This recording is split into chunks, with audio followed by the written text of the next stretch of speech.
and welcome back to the Chugwater Chili Kitchens. I'm Terry and I'm going to be showing you today a special recipe out of our Chugwater Chili cookbook. This is our easy taco soup.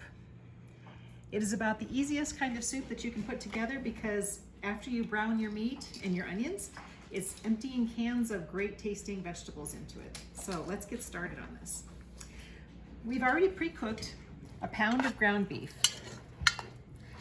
You just want to have it all chopped up so you don't have big, huge chunks in it. And I'm going to put in the onion. It's about, I don't know, about half a cup of onion or so. And then I'm going to go ahead and put that on the stove. All right, our onion is all browned up now with our ground beef, and we're going to go ahead and add our seasonings. It's 3 tablespoons of our original Chugwater chili seasoning. I suppose this would be one of those times where if you like a little bit more heat, you could use our spicier variety, our hot chili seasoning. We also are going to put in a packet of ranch dressing dip.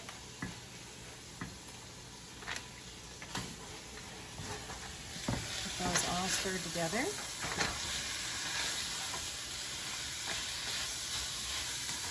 This smells great, you guys. Okay, next we're going to add in 2 cans of stewed tomatoes. And you don't drain them or anything, just put them straight in.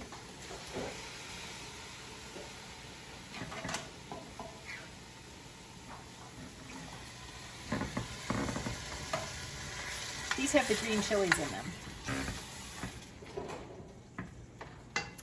Okay, we're going to follow that up with a can of yellow corn, and it's undrained.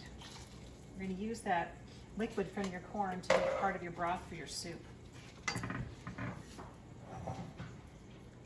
And a can of kidney beans and a can of pinto beans.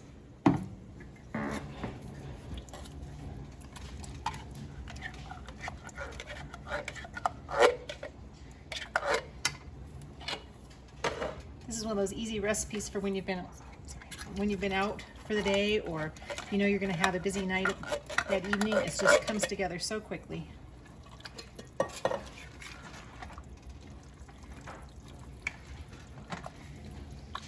Okay, and then we need to add 1 cup of water, and I'm going to cheat and just measure out of my pan. And we need to add some salsa. And it's 3/4 of a cup.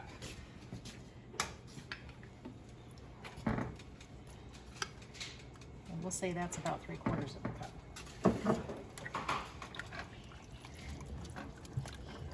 Combine everything just like that, and you can just let it simmer for about 20 minutes. When it's all done, at the end of 20 minutes, your soup is ready. You can top it with cheese or some chopped cilantro if you'd like, and some tortilla chips. If you want a little bit more of that taco flavor, feel free to add some extra cumin to it. Hope you'll enjoy this recipe. It's pretty great. Thanks.